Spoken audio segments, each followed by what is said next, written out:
여러분 안녕하십니까? 내란에 깊숙이 관여한 혐의를 받는 전 정보사령관 노상원 씨의 메모가 추가로 확인됐습니다. 여기엔 과거 윤석열 전 대통령의 당선엔 문제가 없지만 국회의원 상당수는 부정선거로 당선된 가짜라며 탄핵에 법적 효력이 있느냐는 터무니없는 내용이 적혀 있었는데요. 이렇게 내란 발생 약 열흘 뒤 노 씨가 변호사인 동생에게 전달한 자필 메모가 드러난 가운데 조금 전 특검은 노 씨를 재구속했습니다. 첫 소식 구민지 기자가 단독 보도합니다. 노상원 전 정보사령관이 12.3 내란 사태 뒤 손으로 직접 작성한 7장짜리 메모입니다. 1번부터 34번까지 번호를 붙여가며 쓴 메모에는 부정선거를 규명해야 한다는 노 전 사령관의 주장이 담겼습니다. 누가 내란인가라고 반문한 노 전 사령관은 가장 먼저 민주당 국회의원의 3분의 1 정도가 부정선거로 가짜 국회의원이라면 윤석열 탄핵이 법적 효력이 있냐고 적었습니다. 전산 조작으로 된 야당 국회의원들로 탄핵되었다면 국민들은 도대체 무엇이냐? 대통령 탄핵이 과연 가짜 국회의원들의 투표로 된 것이 합법적이냐고도 했습니다. 하지만 지난 2022년 대선에서 윤 전 대통령이 당선된 건 문제가 없다고 주장했습니다. 당시에도 선관위가 전산 조작은 했지만 결과가 뒤집히지 않을 만큼 윤석열 전 대통령 표가 많이 나왔다는 겁니다. 국민의힘이 이긴 2022년 지방선거도 선관위가 대선 후유증으로 정신이 없어 미처 제대로 준비를 못해 결과가 그대로 나왔을 거라고 적었습니다. 윤 전 대통령도 지난해 12월 발표한 담화에서 부정선거 음모론을 꺼내들었습니다. 국민 여러분, 민주주의의 핵심인 선거를 관리하는 전산 시스템이 이렇게 엉터리인데 어떻게 국민들이 선거 결과를 신뢰할 수 있겠습니까? 노 전 사령관은 샘플 보안 조사 결과 선관위 서버가 해킹의 무방비 상태였고 비번은 1, 2, 3, 4 식이었다고 주장했습니다. 윤 전 대통령도 같은 주장을 내세웠습니다. 국정원 직원이 해커로서 해킹을 시도하자 얼마든지 데이터 조작이 가능하였고 비밀번호도 아주 단순하여 1, 2, 3, 4, 5 같은 식이었습니다. 하지만 조태용 국정원장은 지난해 12월 검찰 조사에서 선관위 시스템에 보안상 취약점이 발견됐지만 부정선거에 관한 단서는 전혀 포착하지 못했다는 내용으로 보고했다고 진술했습니다. MBC 뉴스 구민지입니다. 자, 이렇게 추가로 발견된 노상원 씨 메모의 내용은 윤 전 대통령이 했던 주장들과 똑 닮아 있습니다. 내란을 일으키기 전에도 양측이 긴밀하게 협력했다고 전해지듯이 마치 내란 이후 탄핵 전후의 국면에서도 다시 입장을 맞춘 것처럼 보이는데요. 그동안 제대로 진행되지 않았던 윤 전 대통령 측과 노 씨의 관계에 대한 수사가 시급해 보입니다. 이어서 송정훈 기자가 단독 보도합니다. 노상원 전 사령관은 메모에서 공정하지 못한 선거로 당선된 민주당 의원들이 다수당을 차지하고 이들이 행정과 사법을 마비시키고 있다면서 민생 예산과 탐사 예산, 원전 예산 등 국가 예산을 모두 삭감해버리고 대통령이 국민에게 무언가를 해줄 수 있는 손발을 모두 잘라내려 하고 있다고 주장했습니다. 그러면서 선관위는 헌법기관이라고 손도 못 대게 한다며 대통령으로서 국민들에게 이를 알릴 방법이 무엇이 있느냐고 적었습니다. 부정선거를 알리기 위해 어쩔 수 없이 경고성 계엄을 했다는 윤 전 대통령 주장과 맞아떨어집니다. 과거의 계엄과는 달리 계엄의 형식을 빌려 작금의 위기 상황을 국민들께 알리고 호소하는 비상 조치를 하겠다고 했습니다. 또 여론이 내란 주범으로 대통령을 몰아가는 선동선전의 혈안이 되어 있고 강성 진보 진영은 이 여세로 조기 대선을 유도하며 선거로 이기려 할 것이라고 주장했습니다. 윤 전 대통령은 앞서 담화에서 야당이라는 말을 16번이나 써가며 국정마비와 경제 침체 등이 야당 탓이라고 했습니다.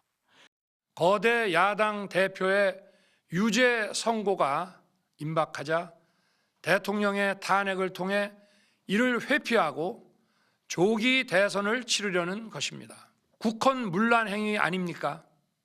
노 전 사령관의 주장은 내란 사태의 책임을 야당에게 떠넘기며 극우 세력의 결집을 이끌어내려던 윤 전 대통령의 발언과 맥락을 같이 합니다. 그러면서 그 선거가 공정하다면 그나마 다행이지만 공정을 담보하기는 너무도 어렵다며 부정선거 의혹을 거듭 제기했습니다. MBC 뉴스 송정훈입니다. 다 잡아 족치면 부정선거가 확인될 거라며 선관위 직원을 체포해 가둘 계획까지 세웠던 노상원 씨인데요. 이번 메모에서도 내란 당시 정보사가 선관위에 진입해 서버를 촬영했을 때 놀란 의원들이 많을 거라며 적반하장식으로 억지를 이어갔습니다. 이어서 이혜리 기자의 단독 보도입니다. 비상계엄 당시 선관위 전산실에 난입한 계엄군. 계엄이 해제된 뒤에도 한동안 선관위를 떠나지 않았습니다. 노상원 전 사령관은 선관위 서버실 점거를 지시했다는 혐의를 받고 있습니다. 그런데 노 전 사령관은 계엄 후 작성한 메모에서 정보사가 선관위에 진입해 서버를 촬영했을 때 놀란 의원들이 많을 것이라고 주장했습니다. 이어 선관위원장은 왜 서버 교체 검토를 했느냐며 정보사가 들고 간 것도 아니고 탈취당한 흔적이 없다고 했는데 왜 이런 말을 했느냐고 적었습니다. 계엄 직후 선관위가 20억 원의 돈을 들여 서버 교체를 검토한다는 일부 언론 보도가 나왔지만 선관위는 계엄군의 무단 점거로 보안 대책을 마련하고 있고 서버 교체는 검토한 사실이 없다고 했습니다. 하지만 노 전 사령관이 선관위가 서버를 교체해 부정선거 흔적을 없애려 한다는 음모론에 동의하는 취지의 글을 적은 겁니다. 부정선거 음모론을 입증할 증거가 발견되지 않았는데도 또 다른 의혹을 추가로 제기한 셈입니다. 노 전 사령관은 전산실 직원 5명은 내막을 잘 알고 있을 거라며 이들의 재산, 계좌, 근무 경력, 채용 관계, 그리고 이들을 조종하는 배후 세력 조사가 필요하다고도 주장했습니다. 다 잡아 족치면 부정선거가 확인될 거라며 선관위 직원 체포와 구금 계획까지 세웠던 노 전 사령관이 계엄 후에도 또다시 선관위 직원들을 조사해야 한다고 한 겁니다. 그러면서 조혜주 전 선관위원을 언급했습니다. 조혜주의 뒤를 봐준 사람이 누구인가? 이 사람을 조사하면 인과관계를 알 수 있다고 적었습니다. 조 전 의원은 계엄군에 하달됐던 체포 명단과 계엄 한 달 전쯤인 지난해 11월 9일 여인영 전 방첩사령관이 휴대폰에 기록한 14명 명단에 이름이 기록됐습니다. 특검은 비상계엄 국면 전반에 깊숙이 개입하고 계엄 이후에도 선관위에 대한 불법적인 조사를 주장한 노 전 사령관의 혐의 규명에 속도를 내고 있습니다. MBC 뉴스 이혜리입니다. 자, 그럼 법조팀 구민지 기자에게 좀 더 물어보겠습니다. 자, 구 기자. 왜 전에 노상원 문건 수첩이라고 해서 비상계엄 목적이 반대 세력 수거해서 제거한 뒤에 장기 집권하려던 거다. 뭐 이런 내용이 있었잖아요. 그때랑 필체는 언뜻 비슷해 보이는데 그때는 꼭 누가 적어주는 거 막 받아 쓴 것처럼 빨리 흘려 쓴 걸로 보이고 이번에는 좀 정서가 돼 있는데 이번 메모는 어떤 과정을 통해서 입수가 된 겁니까? 네, 노상원 수첩을 확보했던 경찰 특수단이 지난 1월 노 전 사령관의 변호인이기도 한 이 친동생의 자택을 압수수색하면서 입수한 건데요. 네. 손글씨로 쓰여진 이 메모는 동생의 휴대폰에 사진 형태로 보관이 돼 있었습니다. 동생은 지난해 12월 13일에서 14일 사이 충남 서천에 있는 어머니 집에서 노 전 사령관으로부터 이 메모를 받았다고 진술했습니다. 14일은요, 윤석열 전 대통령에 대한 탄핵소추안이 국회에서 가결된 날이고 바로 다음 날인 15일엔 노 전 사령관이 내란 혐의로 긴급 체포됐는데요. 형이 체포되자 이 메모가 변론에 중요할 수도 있겠다는 생각이 들어서 사진으로 촬영해 보관했고 원본 종이는 찢어서 버렸다고 진술했습니다. 그렇군요. 근데 이게 메모에는 온통 마치 윤 전 대통령과 짜맞춘 듯이 부정선거 주장하는 내용이 가득했잖아요. 근데 이걸 진짜 믿어서 그런 건지 아니면 심지어 자신이 판단 능력을 상실했음을 뭐 일부러 보여주려는 건지 왜 체포되기 직전까지 이런 메모를 남긴 걸까요? 네, 노 전 사령관은 메모가 자신의 생각을 담은 거라고 했습니다. 동생에게는 자신이 부정선거에 대해서 공부도 많이 했고 그 내용을 많이 알고 있다면서 관련 내용을 정리했으니 관심을 가져보라고 했다는 겁니다. 네. 노 전 사령관 측은 그동안 재판에서 공소 사실을 전부 부인하는 입장이라고 밝혔죠. 비상계엄과 관련 있냐는 이 친동생의 질문에도 노 전 사령관은 아니라고 했다고 합니다. 하지만 자필 메모에는 부정선거에 대한 생각과 대응 방안까지 구체적으로 담겨 있습니다. 윤 전 대통령이 탄핵 위기에 처하고 또 내란 혐의가 짙어지자 비상계엄 관련 정당성을 다시 한번 강조하려는 의도로 풀이됩니다. 김용현 전 국방장관 측은 부정선거와 관련해 이 노 전 사령관에게 자문을 제공받은 건 맞다고 시인을 했었는데요. 윤 전 대통령의 계엄 선포에도 노 전 사령관의 이런 주장과 생각들이 막강한 영향을 미쳤을 가능성이 있습니다. 이 자필 메모는 또 동생이 직접 노 전 사령관에게 받은 것인 만큼 노 전 사령관 필적 감정에도 참고 자료가 될 걸로 보입니다. 당초 지난 1월 10일 재판에 넘겨진 노 전 사령관의 구속 기한은 오는 9일이었는데요. 내란 특검이 노 전 사령관을 추가 기소했고 조금 전 법원이 구속영장을 발부했습니다. 자, 그동안 노 전 사령관, 그러니까 노상원 씨와 윤 전 대통령 측 관계가 잘 드러나지 않았는데 수사가 시급해 보이네요. 자, 법조팀 구민지 기자 잘 들었습니다. 다음 소식입니다. 지난 1월 대통령 관저에서 경호처 직원들을 사지로 내몰며 체포영장 집행을 막으라고 지시한 장본인이 누구일지 다들 한 사람을 의심했는데요. 총 갖고 있다는 걸 보여줘라. 수사기관을 공간에 들이지 말고 완벽히 통제하라. 여러 증언과 물증을 확인한 결과 윤 전 대통령의 지시였다는 게 특검의 판단인데 윤 전 대통령 이번에도 책임을 아랫사람에게 돌리고 있죠. 구승은 기자가 보도합니다. 1차 체포영장 집행이 무산되고 2차 체포영장 집행이 다가오던 지난 1월 13일 검은 전술복을 입고 헬멧을 쓴 채 허리까지 내려오는 긴 배낭을 맨 요원들이 한남동 대통령 관저 주변을 순찰하는 모습이 포착됐습니다. 중무장한 대테러팀 요원들이었습니다. 특검은 이런 무장을 윤 전 대통령이 지시했다고 봤습니다. 이보다 이틀 전인 1월 11일 김성훈 전 경호처 차장, 이광우 전 경호본부장 등과 점심을 먹으며 2차 체포영장 집행을 위해 특공대와 기동대가 들어온다고 하는데 걔들은 총을 쏠 실력도 없다. 경찰은 전문성도 없고 총은 경호관들이 훨씬 잘 쏜다며 경찰은 니들이 총기를 갖고 있는 것을 보여주기만 해도 두려워할 거다. 총을 갖고 있다는 걸 좀 보여줘라고 했다는 겁니다. 이후 김 전 차장 등은 경호처에 화기를 소지한 채 외부에서 잘 보일 수 있도록 폭넓게 순찰하라고 지시한 것으로 드러났습니다. 1월 3일 1차 체포영장 집행 당시 경호처의 3중 저지선도 윤 전 대통령의 지시에서 비롯됐다는 게 특검의 판단입니다. 윤 전 대통령이 체포영장이 불법이니 수사기관을 공관촌에 들이지 말라고 지시하자 경호처는 먼저 공관촌 정문 뒤에 대형 버스로 차벽을 세웠습니다. 2차 저지선은 공관촌 정문에서 대통령 관저로 이동하는 중간 길목, 중형 크기의 버스와 55경비단 소속의 소형 전술 차량 한 대가 설치됐습니다. 대통령 관저 앞에도 여러 대의 차량으로 구축된 3차 저지선이 형성돼 있었습니다. 공수처 검사와 수사관들은 어렵게 저지선을 뚫고 들어갈 때마다 멱살을 붙잡히는 등의 폭행을 당했습니다. 현장을 지휘한 박종준 전 경호처장과 김성훈 전 경호차장은 보안 메신저를 통해 실시간으로 체포 저지 상황을 윤 전 대통령에게 보고했습니다. 이렇게 체포영장 집행이 무산된 후 윤 전 대통령은 김 전 차장에게 다시 경호구역에 대한 완벽한 통제를 주문했고 관저 곳곳엔 철조망이 등장하기 시작했습니다. 경호처 소속 대원들은 2차 체포영장 집행을 저지하기 위한 인간띠 훈련에 여러 차례 참여해야 했습니다. 특검은 윤 전 대통령이 직무가 정지돼 경호처에 지시를 할 권한이 없는데도 이 같은 불법 행위를 지시했다며 윤 전 대통령에게 특수공무집행방해, 직권남용, 범인도피 교사 혐의를 적용했습니다. 윤 전 대통령 측은 체포영장 집행 저지를 지시한 사실이 없다고 반박했습니다. MBC 뉴스 구승우입니다. 방해 지시한 혐의 인정하십니까? 특검은 윤 전 대통령에 대한 구속영장을 청구하면서 한덕수 전 총리도 공범으로 적시했습니다. 비상계엄 선포 과정의 위법성을 숨기기 위해 사후에 관련 문서를 만들어낸 혐의를 받는데요. 이어서 김지성 기자입니다. 계엄 전 국무회의가 졸속으로 진행됐다는 점이 특검 수사에서도 확인됐습니다. 12월 3일 윤 전 대통령은 한덕수 전 총리와 장관 4명만 부른 상태에서 계엄 선포 계획을 밝혔고 이후 일부 장관들을 더 불러 국무회의 정족수 11명이 찾아맞아 계엄을 선포하겠다고 통보하고 2분 만에 회의를 끝냈습니다. 발언 요지가 담긴 회의록도 없었습니다. 회의록이 있습니까? 회의록은 없습니다.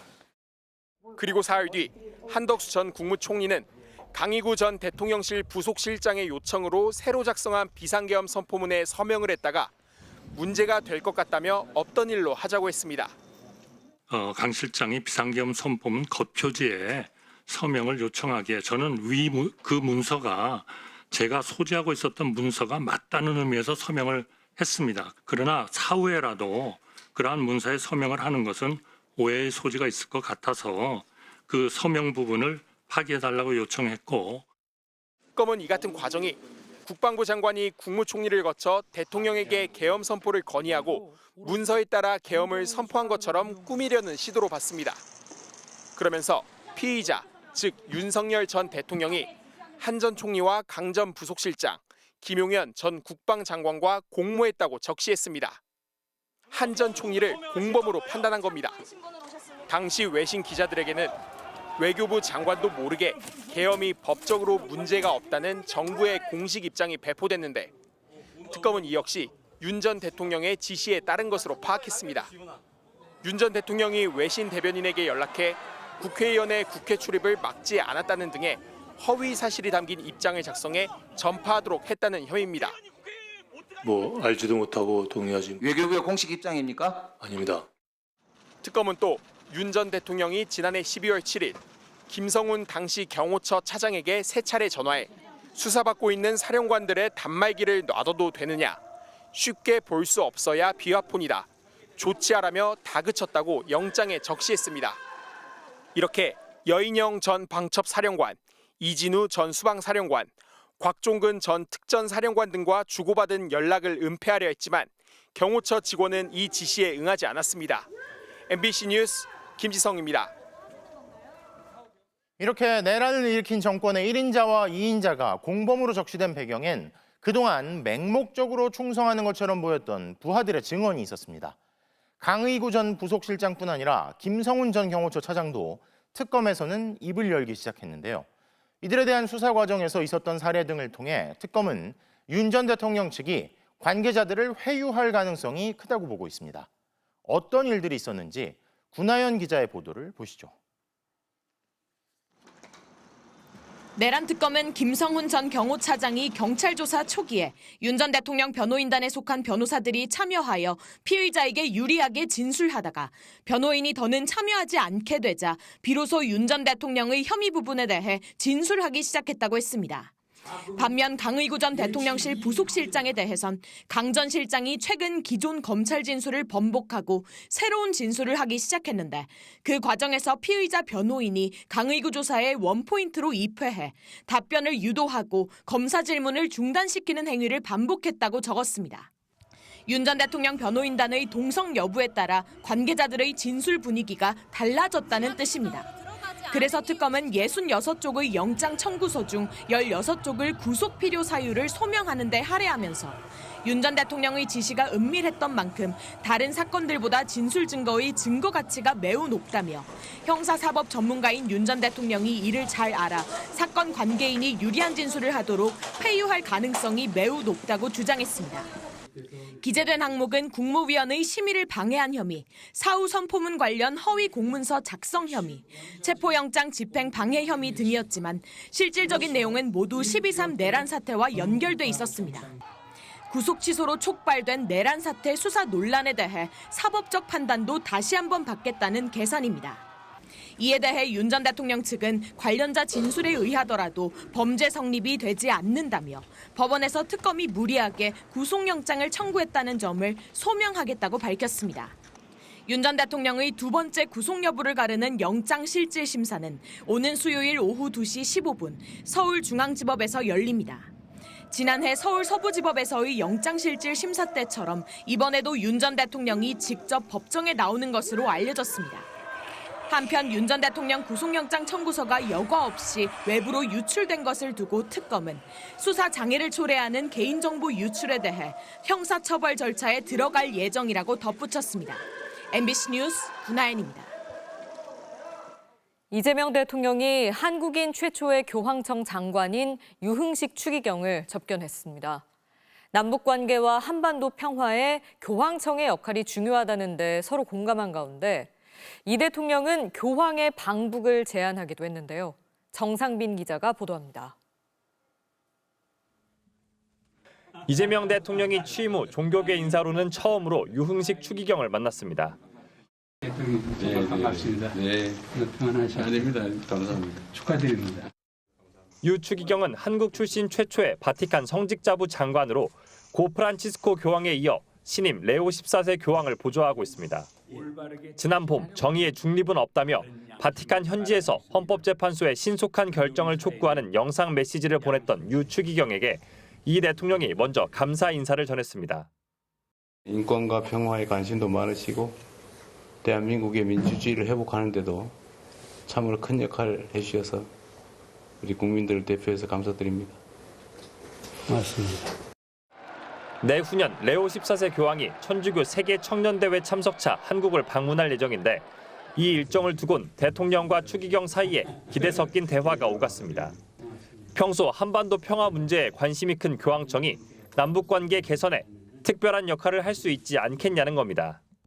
오시는 길에 북한도 한번 들러오시면 어떨까 하는 생각이 들긴 하더라고요. 한반도 평화에 관심도 많으신데. 레오 교황님이 한국에 오시면서 우리 이재명 대통령님과 김정은 국방위원장이 함께 해서 사진을 찍는 모습이 나오면 얼마나 좋을까. 유 추기경은 이 대통령에게 교황 방한 전에라도 바티칸을 방문해달라며 초청 의사를 밝혔고 이 대통령도 기회가 있으면 좋겠다고 화답했습니다. 모레에도 국민 통합을 위한 소통 행보의 일환으로 종교계 인사를 만나는 일정이 이어집니다. 이 대통령은 불교, 천주교, 개신교, 원불교 등 다양한 종교 지도자 10여 명을 대통령실에 초대해 점심을 함께하며 각계의 조언을 구할 예정입니다. MBC 뉴스 정상빈입니다. 본격적인 정상외교 복원을 위해 이재명 대통령이 주요국에 특사를 파견할 준비를 하고 있습니다. 총 14개국에 파견될 전망인데 김종인 국민의힘 전 비대위원장이 포함된 걸로 알려졌습니다. 진영에 상관없이 원로를 통해 중요 현안을 풀어보겠다는 취지로 해석됩니다. 김정우 기자가 보도합니다. 이재명 대통령이 김종인 전 국민의힘 비상대책위원장을 미국 특사로 내정했습니다. 김 전 위원장은 MBC와의 통화에서 지난주 대통령실이 미국과 해결할 문제가 많다는 취지로 요청해와 특사를 가기로 했다고 전했습니다. 또 아직 미국 측과 일정 조율이 안 된 상태로 출국하게 되면 그 전에 이 대통령을 만날 계획이라 전했습니다. 김 전 위원장은 정치적 진영을 넘나들며 활동한 원로 인사로 대선 기간 중엔 이 대통령을 만나 정치적 조언을 전하기도 했습니다. 노태우 정부 시절부터 미국 공화당 출신 인사들과 인연을 맺은 만큼 중량감 있는 원로를 통해 관세 협상과 한미 정상회담 등 현안을 풀어보겠다는 이 대통령의 의중이 담긴 걸로 보입니다. 한국 경제 상황이 지금 사실은 굉장히 어려운 상태에 놓여 있습니다. 분명한 태도를 갖다가 미리서 확정을 해가지고서 외교 정책도 끌고 나가는 그러한 모습을 갖다 보이는 것이 굉장히 중요하다고 생각합니다. 인사나 정책에 실용주의를 강조하는 기조가 또 한 번 반영됐다는 평가입니다. 더불어민주당 이현주 최고위원과 김우영 의원도 미국 특사단에 포함된 걸로 파악됐습니다. 대통령실은 특사가 협상 담당자가 아닌 대화 채널 중 하나라면서도 특사단 파견을 통해 주요 국가들과의 외교 관계를 복원하겠다고 밝혔습니다. 계엄령 선포 이후에 매우 혼란스러웠던 대한민국이 이재명 대통령 취임 이후에 급격히 안정을 되찾고 정상화되고 있다는 사실을 각국에 알리고 중국 특사로는 박병석 전 국회의장과 김태년 의원, 독일 특사로는 이석연 전 법제처장과 권칠승 김영배 의원, 호주 특사에는 김영호 의원과 김진표 전 국회의장 등이 거론됩니다. 대통령실은 당사국 간 협의를 진행 중이라며 각국 특사에 대한 공식 발표는 다음 주 중 이뤄질 예정이라고 밝혔습니다. MBC 뉴스 김정우입니다. 국민의힘이 이번 주 혁신위원회를 출범해 당 쇄신책을 마련하려 했지만 시작도 하기 전에 불발됐습니다. 혁신위원장을 맡았던 안철수 의원이 당 지도부의 혁신위원 발표를 문제 삼으며 전격 사퇴한 건데요. 대선 패배 이후 제대로 된 개혁안을 내놓지 못하고 있는 국민의힘에서 고질적인 내부 갈등만 불거지는 모습입니다. 고재민 기자가 보도합니다. 국민의힘이 당 개혁안 도출을 위해 이번 주 출범을 예고했던 혁신위원회. 월요일 아침 당 지도부가 안철수 위원장을 포함한 혁신위원 인선을 발표했습니다. 혁신위원회 구성을 의결을 했습니다. 이번 혁신위원회 구성은 총 7인으로. 그런데 불과 20여 분 뒤 안철수 혁신위원장이 긴급 기자회견을 열었습니다. 날치기 혁신위를 거부하겠다며 돌연 혁신위원장직을 사퇴하고 당대표 출마를 선언했습니다. 혁신위원장 내정자로서 혁신의 문을 열기도 전에 거대한 벽에 부딪혔습니다. 비대위가 합의되지 않은 혁신위 구성을 일방적으로 발표한 데다 송원석 비대위원장에게 권영세 전 비대위원장과 권성동 전 원내대표의 출당 등 당내 인적 쇄신을 요구했지만 받아들여지지 않았다는 겁니다. 인적 청산에 대한 부분, 그것이 먼저 행동으로 보여져야지 진정성을 의심받지 않을 수 있고 우리 당도 다시 살아날 수 있다. 당 지도부는 당혹감을 감추지 못했습니다. 안철수 위원장이 오해를 한 것 같다면서도 불쾌한 기색을 숨기지 않았습니다. 전당대회 출마 선언하신다는 내용을 미리 귀뜸이라도 있었다면 오늘 혁신이 의결 안건을 비대위에서 의결을 하지 않았을 텐데. 당내에서는 안철수 위원장과 비대위 모두를 향한 비판이 쏟아졌습니다. 대단한 건 친윤들이다. 당 대표도 모자라 혁신위원도 붙였다 뗐다 하는 최악의 간신들로 기록될 거라는 주장이 나왔고 안철수 의원에 대해서도 혁신위원장직 수락 5일 만에 사퇴하고 당 대표에 출마하는 것은 혁신의 진정성을 무색하게 한다며 혁신위에서마저 철수하지 말라는 쓴소리가 이어졌습니다. 당 지지율 하락세가 계속되는 데다 대선에 패배한 지 한 달도 더 지났지만 국민의힘은 혁신의 틀조차 갖추지 못하고 있습니다. 결국 당 혁신은 또다시 차기 지도부의 몫이 될 가능성이 높아졌습니다. MBC 뉴스 고재민입니다. 전 국민 지급이 확정된 민생회복 소비 쿠폰을 두고 국민의힘 박수영 의원이 부산 시민은 25만 원 필요 없다고 주장해 부산 시민들이 반발하고 있습니다. 그런데 서민들에겐 25만 원 필요 없다고 나선 박 의원이 자신은 후원금을 모집한다며 계좌번호까지 공개해 비판이 쏟아지고 있는데요. 김세영 기자의 보도입니다. 2주 뒤부터 순차 지급되는 이재명 정부의 민생회복 소비 쿠폰을 두고 부산 시민은 25만 원 필요 없다고 주장한 국민의힘 박수영 의원. 부산 시민들의 불만이 빗발치는 가운데 박 의원의 또 다른 게시물이 논란입니다. 부산 시민들에겐 민생지원금이 필요 없다고 주장했던 박 의원이 하루 전 SNS에 자신의 후원금을 모금한다면서 계좌번호를 공개한 겁니다. 이 게시물에 부산 민심이 들끓고 있습니다. 부산 시민 25만 원 지원금은 필요 없다고 하더니 후원금은 필요하냐. 전 국민 지원금을 반대하더니 본인 후원을 해달라는 거냐는 비난 댓글이 줄을 잇고 있습니다.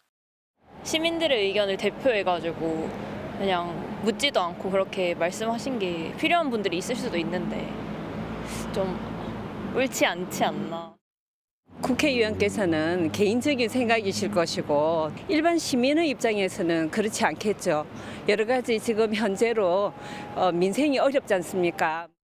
논란이 확산되자 박 의원은 오늘 산업은행 이전이야말로 지역화폐 지급보다 명백하게 부산에 도움이 된다며 민생지원금을 거듭 비판했고 나라 빚져서 현금 살포해도 되냐고 국민에 물어본 적 있냐면서 현금 살포식 포퓰리즘으로 베네수엘라가 경제 위기에 직면했다면서 관련 영상을 올리기도 했습니다. 더불어민주당은 박 의원이 부산 시민들을 모독했다며 강하게 반발했습니다. 도대체 박 의원은 무슨 자격으로 부산 시민의 권리를 대신 거부하려는 겁니까? 산업은행은 윤석열 정부 공약인데 3년 동안 안 옮길 때는 이런 말도 못하더니 참 웃긴다 등. 이 부산 시민을 기만하는 것도 정도껏 하셔야죠. 같은 당 국민의힘 안에서도 신중해야 한다는 목소리가 나왔습니다. 정말 그걸 좀 신중하게 또 이게 국민을 바라보는 입장에서 좀 글을 올려야 되지 않겠나. 조국 혁신당도 재산 36억 원을 신고한 박 의원을 향해 부자인이 당연히 25만 원은 돈도 아니겠다고 쓴소리를 보탰습니다. MBC 뉴스 김세영입니다. 오는 21일부터 신청을 받는 민생회복 소비 쿠폰은 기본 15만 원에서 최대 55만 원까지 지급되는데요. 소상공인과 골목 상권을 살려 지역 경제를 활성화시키는 게 목표다 보니 지원금을 쓸 수 있는 곳이 구체적으로 정해져 있습니다. 지원금을 어디에 어떻게 쓸 수 있는지, 또 어떤 곳은 안 되는지 이혜선 기자가 현장을 돌아봤습니다. 서울 마포구 망원시장. 민생 회복 소비 쿠폰이 지급된다는 소식에 상인들은 기대감에 부풀었습니다. 원래 휴가도 이제 그때쯤 이제 가려고 했는데 그때 나오는 시기는 피해서 이제 반납하고 그때는 이제 장사를 이제 하려고. 소비 쿠폰은 이마트나 롯데마트 같은 대형마트에서는 쓸 수 없고 전통시장과 동네 슈퍼에서만 쓸 수 있습니다. 동네 편의점도 대부분 가능합니다. 편의점들은 벌써부터 매장 창문에 민생회복 지원금 사용처라는 팻말을 걸기 시작했습니다. 여기 그 민생회복 그 소비자 쿠폰 가능 매장이라고 써져 있더라고요. 계속 붙이고 있어요, 본사에서. 그렇지만 편의점에서 담배나 복권은 살 수 없고 택배 요금도 낼 수 없습니다. 프랜차이즈의 경우는 매장마다 살펴봐야 합니다. 전국 모든 매장이 직영으로 운영되는 스타벅스에서는 쓸 수 없습니다. 교촌치킨이나 BHC 같은 치킨집, 뚜레쥬르 같은 빵집도 가맹점주가 운용하는 매장에선 쓸 수 있습니다. 다이소처럼 직영과 가맹 방식이 혼합된 경우 가맹점에서는 소비 쿠폰 사용이 가능한데요. 앞으로 소비자들이 알기 쉽게 가맹점에서는 이런 스티커들이 부착될 예정입니다. 사용 안 되시는 줄 알고 계시는 분들이 의외로 많으시더라고요. 저희는 가맹이라 사용 가능합니다 말씀을 드리고. 배달도 마찬가지입니다. 배달의 민족이나 쿠팡이츠를 통해 직접 결제를 하는 경우 소비 쿠폰을 사용할 수 없지만 만나서 결제 기능처럼 배달기사가 들고 온 식당 카드 단말기에 직접 결제하는 경우 소비 쿠폰 사용이 가능합니다. 온라인 쇼핑몰에서는 사용이 불가능합니다. 영세 사업자가 온라인 쇼핑몰에 입점한 경우라 해도 모두 다 안 됩니다. 민생회복 소비 쿠폰은 오는 21일부터 9월 12일까지 신청할 수 있고 11월까지만 사용할 수 있습니다. MBC 뉴스 이혜선입니다.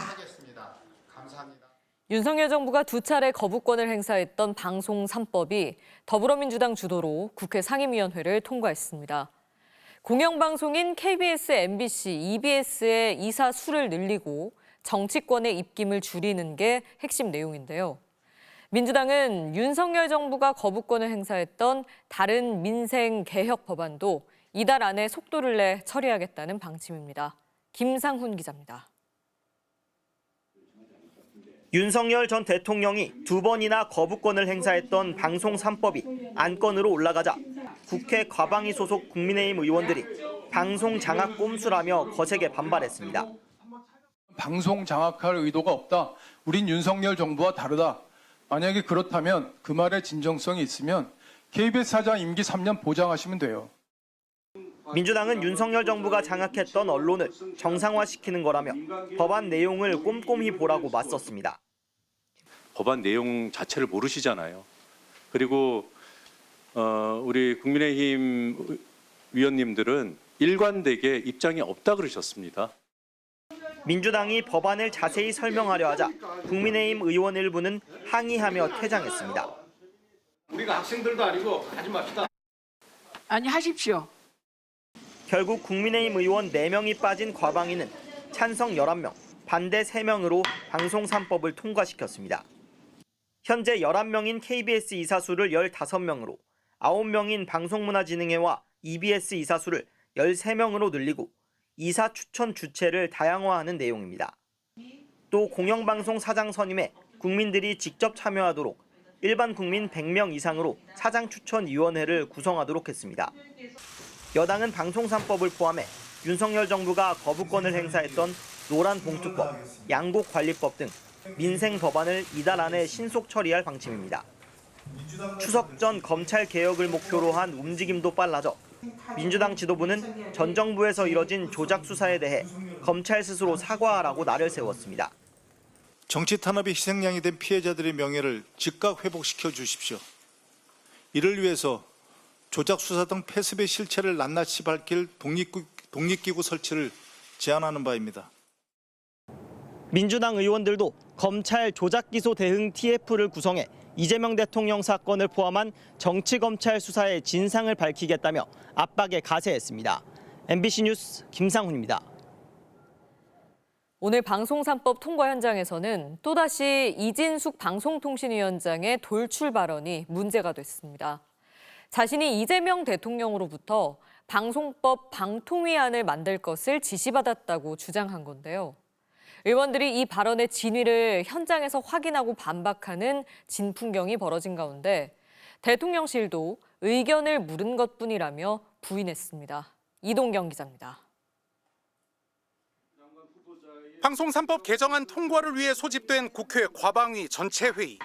의결을 앞두고 주무부처 수장인 이진숙 방송통신위원장에게 방통위의 입장을 묻는 질문이 나왔습니다. 방송 3법이 국회를 통과하면 후속 조치를 잘 이행하겠다고 밝힌 이 위원장. 그런데 곧장 자신도 이재명 대통령으로부터 방송 3법의 방통위안을 만들어 보라는 지시를 받았다는 주장을 내놨습니다. 대통령은 방송 장악과 언론 장악에 대해서 관심이 없다. 방송통신위원회에서 위원회 안을 만들어 보라라고 업무 지시를 했습니다. 그러면서 해외 사례 연구에도 착수했다며 곧 방통위안을 대통령에게 보고할 것이라고 밝혔습니다. 이 같은 이 위원장의 돌발 발언에 의원들의 팩트체크가 이어졌습니다. 대통령께서 공식적으로 방송통신위원회에 방송 3법을 준비하라고 지시한 적이 있습니까? 저희 방통위원장님께 그렇게 들었습니다. 방통위조차 방통위안을 두고는 이 위원장과 결이 다른 답을 했습니다. 국회에서 의결이 되고 이게 발효가 된다면 저희는 당연히 그 제도가 잘 정착될 수 있도록 노력해야 된다고 생각합니다. 이 위원장도 정작 언제 어디서 그런 지시를 받았냐는 질문엔 답을 피했습니다. 언제 어느 자리에서 정확히 어떤 워딩으로 이루어졌습니까? 제가 국무회의에서 있었던 발언들을 이 자리에서 밝히는 것은 적절치 않다고 생각합니다. 결국 위원회 차원의 사실 확인까지 거친 끝에 그 같은 지시는 없었던 것으로 확인됐습니다. 현재 확인은 되지 않는 사항입니다. 이게 그대로 워딩이에요. 답변 온 거. 그리고 별도의 지시사항이 내려온 것도 없습니다. 들으셨죠, 의원님들? 대통령실도 관련 질문을 받자 업무 지시가 아닌 의견을 물은 것이라는 입장을 밝히면서 이 위원장의 아전 인수식 주장은 또다시 무위로 돌아가게 됐습니다. MBC 뉴스 이동경입니다. 요즘과 같은 무더위에도 매일매일 화기 앞에서 일할 수밖에 없는 이들이 있죠. 불볕더위도 힘들지만 불경기로 손님들 발길이 끊기는 게 더 고통스럽다는데요. 송서영 기자입니다. 화덕 안에서 빨갛게 달궈진 쇳덩이를 조심스레 꺼냅니다. 기계로 먼저 다듬은 뒤 됐다 싶을 때까지 망치로 계속 내리쳐야 뾰족한 정 하나가 완성됩니다. 여기 이렇게 가까이만 가도 열기가 엄청 올라오네요. 네, 그렇죠. 3대째 가업을 잇고 있는 대장장이 강단호 씨. 그가 하루 8시간가량 일하는 대장간은 사시사철 폭염보다 더 뜨겁습니다.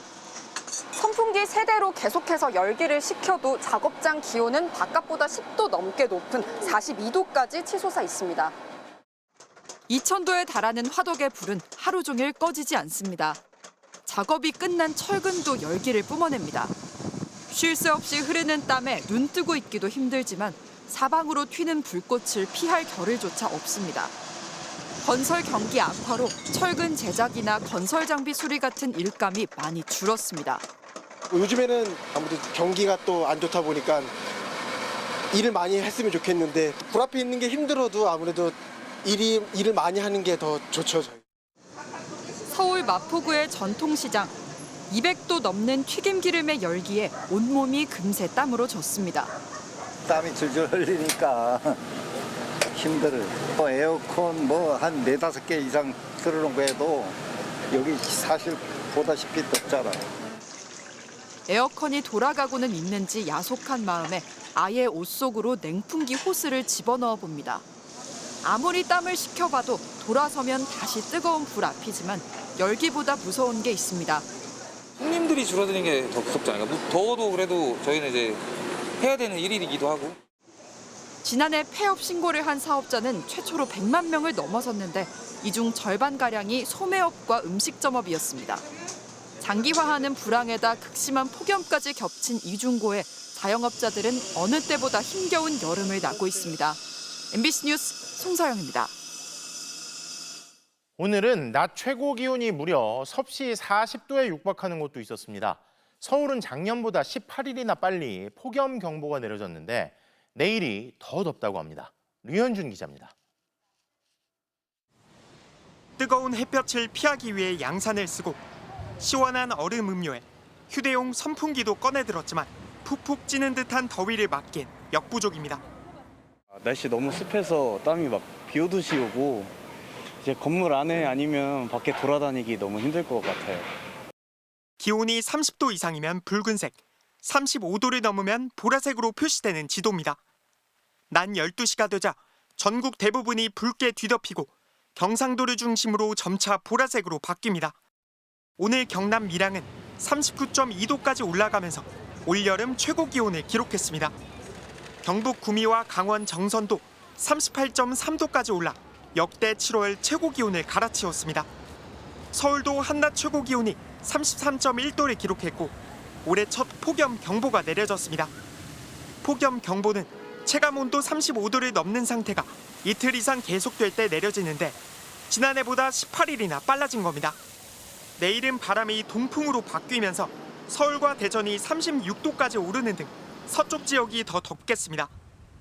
동풍이 유입되면서 지역력과에 의해 태백산맥 서쪽 지역을 중심으로 기온이 35도 이상으로 오르는 곳이 많겠으니 지속되는 폭염에 대비하시기 바랍니다. 기상청은 당분간 대부분 지방에서 최고 체감 온도가 33도가 넘는 폭염이 이어지겠다며 야외 활동에 주의해 줄 것을 당부했습니다. MBC 뉴스 류현준입니다. 이런 가운데 전력 사용량도 평년보다 2주 이상 빠르게 한여름 최고 수준으로 치솟았는데요. 예비 전력이 부족하면 대규모 정전이 발생할 수 있는데 정부 대책 발표는 예년보다 늦어지고 있습니다. 오혜정 기자가 보도합니다. 장마철인데도 비보다 무더위가 더 기승을 부리는 올여름. 에어컨 찾는 사람들이 일찍부터 몰리면서 삼성의 경우 평년보다 한 달 이상 빠른 5월부터 하루 평균 10,000대가 팔려나갔습니다. 습도 때문에 체감 온도가 훨씬 좀 더 높은 것 같아요. 그래서 에어컨 성능에 있어서도 약간은 좀 더 부족함을 많이 느껴가지고. 습도와 기온이 모두 높은 장마철. 에어컨 사용이 급증하며 최대 전력 수요는 이미 한여름 최고 수준까지 치솟았습니다. 오후 6시 때 전력 수요는 93기가와트. 작년보다 2주 이상 빨리 90기가와트를 넘기며 올여름 들어 최대를 기록했습니다. 여유 전력은 9.7기가와트, 전력 부족 상황의 기준선 9.6기가와트에 근접했습니다. 만약 예비 전력량이 2, 3기가와트 수준으로 떨어질 경우 지난 2011년 9.15 대정전처럼 순환 정전이 실시될 수도 있습니다.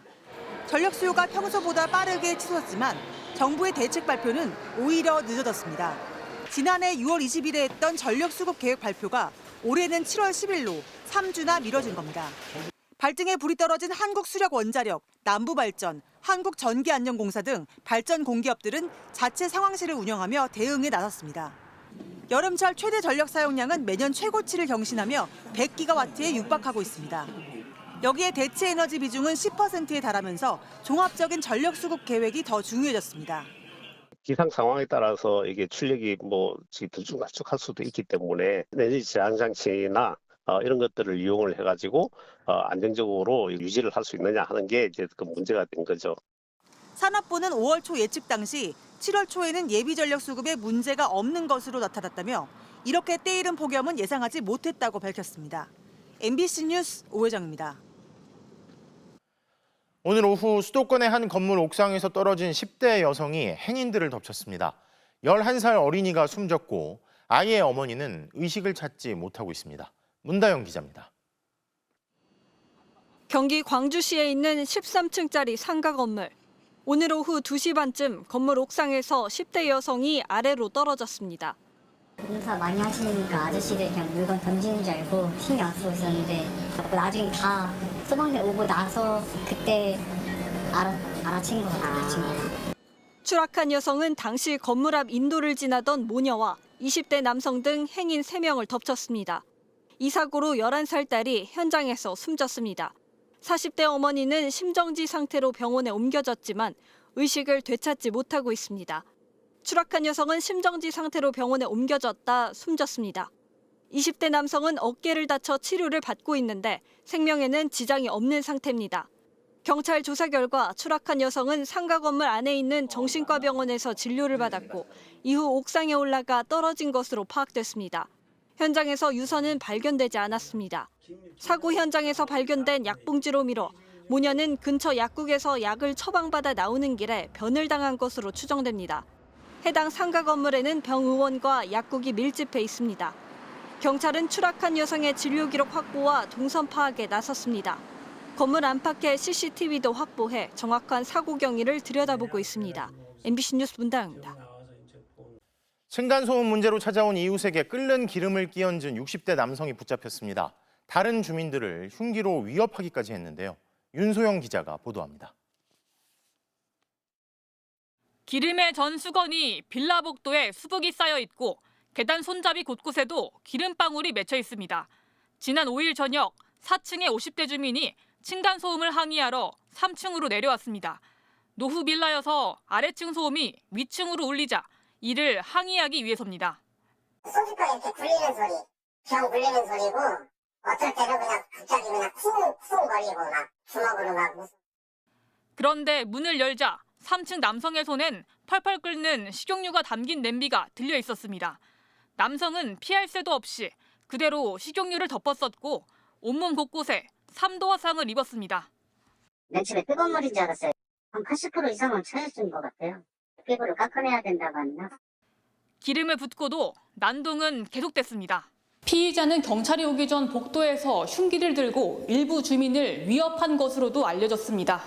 한 손에는 칼 들고 있고 빈 냄비를 손에 들고 있더라고요. 냄비 들고 막 밑에도 내려다보고 사람을 찾더라고요. 남성은 평소 층간소음 문제로 주민들과 갈등을 빚어온 것으로 파악됐습니다. 현행범으로 체포된 남성은 경찰 조사에서 만두를 튀기려고 기름을 끓이다 화가 나 홧김에 그랬다라고 진술한 것으로 전해졌습니다. 경찰은 이 남성에 대해 특수상해와 특수협박 혐의로 구속영장을 신청했습니다. MBC 뉴스 윤소영입니다. 어제 인천의 한 맨홀 안에서 작업하다 실종된 노동자가 끝내 숨진 채 발견됐습니다. 3중 하청 구조에서 최소한의 안전장비조차 제공되지 않은 게 사고 원인으로 지목됩니다. 원석진 기자입니다. 오늘 오전 인천 굴포천 하수종말 처리장에서 구급차 한 대가 나옵니다. 어제 인천 계양구의 맨홀 안에서 관로 조사를 하다 실종됐던 50대 노동자가 숨진 채 발견된 겁니다. 실종된 곳에서 약 1km 떨어진 곳입니다. 실종자는 오수관로에 부유물을 걸러내는 이 시설에서 약 25시간 만에 발견됐습니다. 숨진 노동자는 작업 도중 가스가 있다고 외친 뒤 실종된 것으로 전해졌습니다. 뒤따라 들어간 40대 회사 대표는 현장에서 구조됐지만 아직 의식불명 상태입니다. 맨홀 안에서는 황화수소와 일산화탄소 등 유해가스가 검출됐습니다. 가슴 장화를 착용하고 산소 마스크는 얼굴에 머리에 씌워지지가 않았습니다. 하청에 재하청을 하는 3중 하청이 사고의 구조적 원인으로 꼽힙니다. 인천환경공단은 지난 4월 맨홀 지리정보 시스템 데이터베이스 구축 용역을 발주했습니다. 발주처 동의 없는 하도급을 금지한다는 단서 조항도 계약서에 담았습니다. 하지만 사업을 따낸 인천의 한 측량업체가 몰래 하청을 줬고 하청업체는 다시 대구의 소규모 업체에 재하청을 줬습니다. 발주처 동의 여부와 상관없이 건설 관련 공사 전체를 하청으로 맡기면 건설산업기본법 위반입니다. 이런 과정에서 유해가스 농도 사전 측정, 안전장비 구비 확인 등 공사의 기본 절차는 지켜지지 못했습니다. 애초 2억 8천만 원 수준이었던 사업비도 하청을 거듭하며 확 줄어들었을 것으로 보입니다.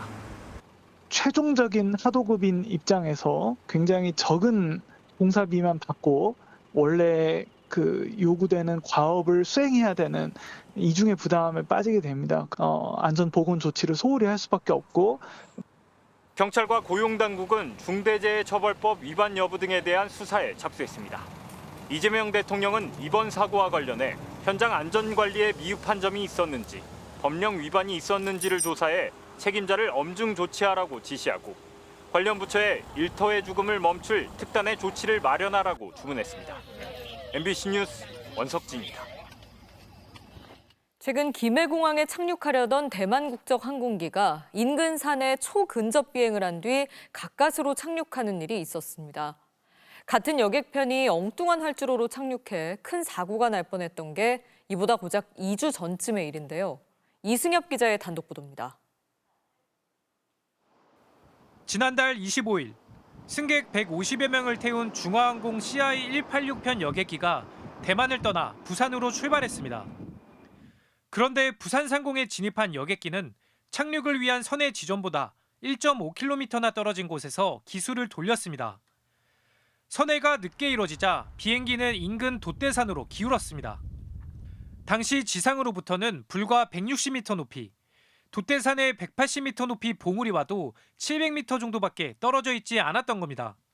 This is the first time I saw the plane is almost like getting very close to the land. I can see clearly the road, the cars, the freeway. 창밖으로 상황을 지켜보던 승객들은 공포에 떨어야 했습니다. And it's like very shaking, just like a turbulence or something. I remember one girl behind me. She's actually crying. 하지만 1차 착륙은 실패했고 다시 선회한 뒤에야 착륙할 수 있었습니다. 해당 기체가 돛대산에 가장 근접했던 지점은 지난 2002년 중국 국제항공 추락사고 발생 지점과 1km 남짓 떨어진 곳입니다. 거기서 돛대산이 있기 때문에 최종 착륙 접근 구간에 어느 정도 거리가 여유가 있어야 되는데 여유가 없다는 거죠. 문제는 이보다 앞선 지난달 12일에도 중화항공의 똑같은 여객편이 김해공항에 허가받지 않은 활주로로 착륙해 대형 사고로 이어질 뻔했다는 점입니다. 김해공항은 남풍이 불 때 산악 지형 때문에 선회한 뒤 착륙해야 하는 특수공항으로 분류되는데 지형에 익숙하지 않으면 숙련된 조종사도 착륙이 쉽지 않은 곳입니다. 그런 김해공항의 그 지형적인 특성을 다 알기 때문에 미리 짧게 선에 들어갈 수가 있죠. 근데 외국 항공사들은 그런 훈련을 안 받아본 거죠. 국토교통부는 활주로 오착륙 사고는 물론 돛대산 근접 비행과 관련해서도 항공사를 상대로 조사를 벌이고 있습니다. MBC 뉴스 이승엽입니다. 미국 트럼프 대통령이 이번 주 수요일까지 관세 협상을 마무리하지 못하는 나라는 일방적으로 정한 관세율을 서한으로 통보받게 될 것이라고 엄포를 놨습니다. 우리 정부는 통상본부장에 이어 안보실장을 급파했습니다. 나세웅 뉴욕 특파원이 보도합니다. 트럼프 미국 대통령은 상호관세 협상 시한을 이번 주 수요일 9일로 재차 못 박았습니다. 그때까지 협상을 타결하거나 아니면 관세율이 적힌 서한을 받거나 둘 중 하나라고 했습니다. I think we'll have most countries done by July 9th. Yeah. Either a letter or a deal. 앞서 12개 나라에 보낼 서한을 이미 서명해뒀다고 한 데 이어 이번엔 15개 나라가 서한을 받게 될 수 있다고 압박했습니다. 한국 시간 8일 새벽 1시부터 서한을 순차적으로 보낼 것이라고 했지만 누가 받게 될지는 밝히지 않았습니다. 모호성을 유지하며 상대를 안달나게 하는 특유의 합법인데 트럼프의 참모들은 서한엔 지난 4월 일방적으로 설정한 상호 관세율이 적힐 것이라고 으름장을 놓았습니다. 다만 시행일은 다음 달 1일이라고 해 유예 기간이 지나서도 어느 정도 협상의 여지는 있음을 시사했습니다. Tariffs go into effect August 1st, but the president is setting the rates and the deals right now. 앞서 미국은 기존 한미 FTA를 무시하고 한국의 상호관세 25%, 자동차 25%, 철강 50%의 품목관세를 일방적으로 정했습니다. 이런 상황에서 유예 기간이 끝나가자 한국 정부는 통상본부장에 이어 안보실장을 급파했습니다. 위성락 실장은 루비오 안보보좌관 겸 국무장관과 관세를 포함한 한미 현안을 논의하게 됩니다. 협상이 꽤 중요한 국면으로 움직이고 있기 때문에 좀 더 고위급에서 인게이지하는 것이 필요하다. 지난 90일 유예 기간 동안 협상이 타결된 나라는 영국과 베트남 2곳뿐. 그러자 미국은 궁여지책으로 EU, 인도 등 주요 무역국과 원칙적 합의만이라도 발표하는 안을 추진하고 있습니다. 트럼프는 항상 겁을 먹고 도망친다는 미국 내부의 비판을 의식한 듯 미국 재무장관은 공공연하게 우방국인 협상 상대국들의 최대 압박 전략을 취하겠다고 밝혔습니다. 경제 혼란과 불확실성까지 감내하겠다는 얘기입니다. 뉴욕에서 MBC 뉴스 나세웅입니다.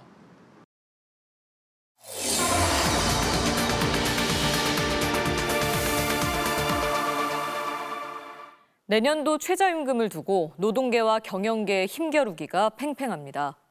노동계는 최소 생계비 수준은 돼야 한다며 올해 1,030원보다 990원 오른 11,020원을 제시했고요. 경영계는 자영업자 상황이 절박하다는 이유를 들어 120원 인상안을 내놨습니다. 내일 최저임금위원회에서는 결정될 거라는 관측이 많은데요. 항상 최저임금 수준의 월급을 받아온 저임금 노동자들은 결과에 민감할 수밖에 없습니다. 소수의견 차우형 기자입니다. 돌봄 노동자 63살 정모 씨. 또 담배 피시 아버님? 담배 피시면 안 되지. 하루 서너 집을 방문합니다. 치매 노인에게 식사를 차려주고 건강을 확인합니다. 아버님 오늘 활동은 뭐 했을까 그럼? TV 시청? 활동한 거 걷는 거 했어 안 했어요? 월화수목금토 주 6일 매일 6시부터 일합니다. 한 달 200시간 넘게 일해야 200만 원보다 조금 더 법니다. 노후를 위한 저축은 꿈도 못 꿉니다. 180일 정도는 나갈걸요? 200 얼마 받으셔서 그중에 거의 180 가까이가 다. 그건 나가는 거죠. 18년 차 베테랑 요양보호사이지만 임금 수준은 1년 차와 똑같습니다. 어저께 따갖고 들어오는 사람도 최저시급. 나 같은 18년 다닌 사람도 최저시급. 형평성이 안 맞죠? 청소노동자 70살 김모 씨에게도 최저임금이 중요합니다. 시급이 늘 최저임금보다 몇백 원 더 받는 수준에서 정해집니다. 19년 내내 거의 그랬습니다. 식비가 지금 뭐 아시다시피 어마어마하게 올랐잖아요. 턱도 없죠. 우리가 이걸 가지고 뭐 생활도 한다 안 되죠. 2014년 5천 원을 넘어선 최저임금이 만 원을 돌파하기까지 11년이 걸렸습니다. 문재인 정부 첫 해 16% 넘게 올랐던 인상률은 코로나 기간 곤두박질 쳤다 회복하나 싶더니 윤석열 정부 들어서 1%대까지 떨어졌습니다. 소득 불평등을 나타내는 3대 지표는 최저임금 반짝 인상 직후 모두 수치가 떨어지며 양극화 개선 효과를 보여줬습니다. 최저임금 인상이야말로 저임금 노동자의 임금을 인상할 수 있는 유일한 방법이고 노동 양극화도 개선하고 불균형도 시정할 수 있는 아주 중요한 정책 수단입니다. 최저임금 수준의 임금을 받는 노동자는 300만 명 정도로 추산됩니다. 돌봄이나 청소처럼 고되지만 우리 사회에 꼭 필요한 일을 하는 노동자들입니다. MBC 뉴스 차오영입니다. 프로야구 기아가 대체 선수들의 활약 속에 상위권을 유지하고 있는데요.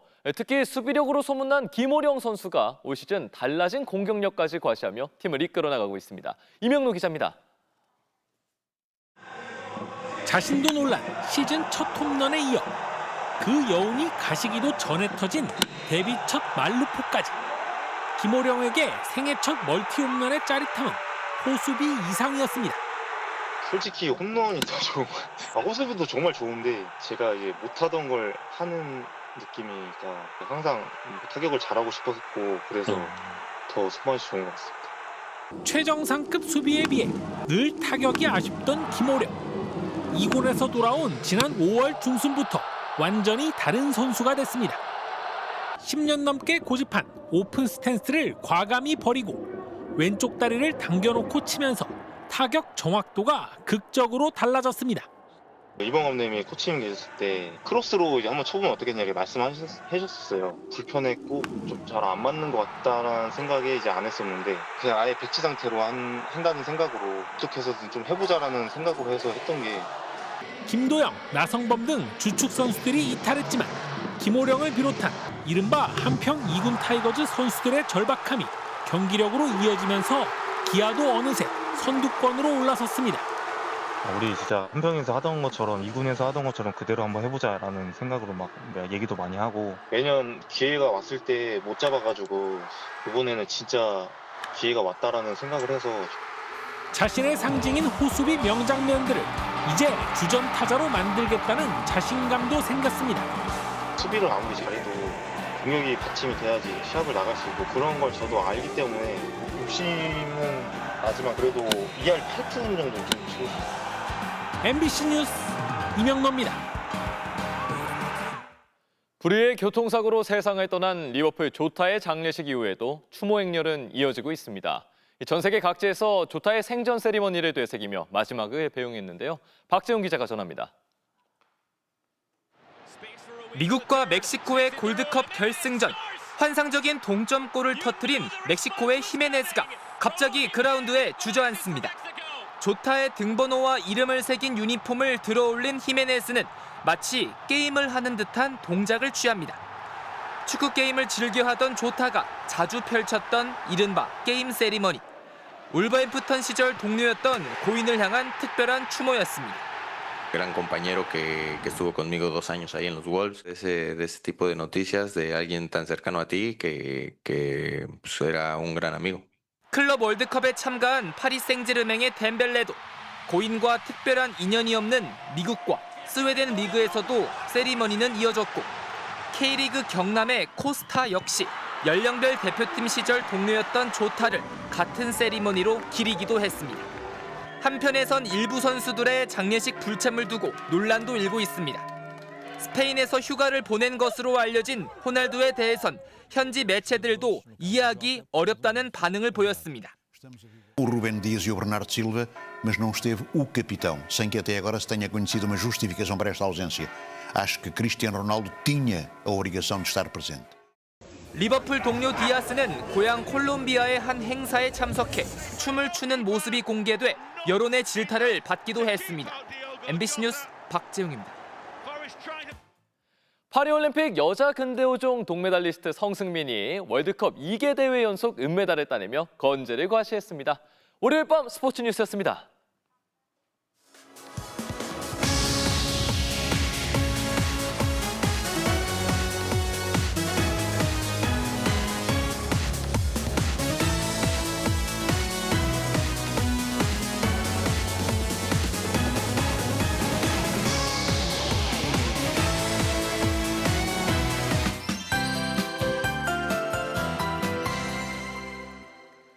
연일 동쪽을 중심으로 더위 신기록을 세우고 있습니다. 오늘 경북 영덕의 모습인데요. 피서객들은 바다로 풍덩 들어가 더위를 식혔습니다. 오늘 구미와 정선의 최고 기온이 38.3도로 이 지역 관측사상 역대 7월 최고 기온을 경신했습니다. 고온다습한 남서풍이 산맥을 타고 넘어가면서 동쪽 지역이 뜨겁게 달아올랐는데요. 내일부터는 폭염의 양상이 달라집니다. 동풍인데요. 이 동풍이 불면서 태백산맥 서쪽을 중심으로 기온이 크게 오르겠습니다. 이에 따라서 서울 등 서쪽 지역은 폭염 경보로 강화됐고요. 내일과 모레 서울의 낮 기온이 36도로 올 들어 가장 높은 기온을 기록하겠습니다. 반면 삼척은 내일 30도, 모레는 28도까지 낮아지면서 그나마 폭염이 덜하겠습니다. 또 낮 동안 기온이 오르면서 소나기 구름이 만들어지고 있는데요. 오늘 밤까지 경기 동부 등 동쪽을 중심으로 내일은 서울 등 서쪽을 중심으로 요란한 소나기가 지날 수 있겠습니다. 오늘 밤 사이에도 열대야는 계속됩니다. 서울의 최저 기온이 27도, 대구 25도 예상되고요. 한낮 기온은 서울이 36도, 전주 35도까지 치솟겠습니다. 날씨였습니다. 월요일 뉴스데스크 오늘 순서 여기까지입니다. 시청해주신 여러분 고맙습니다.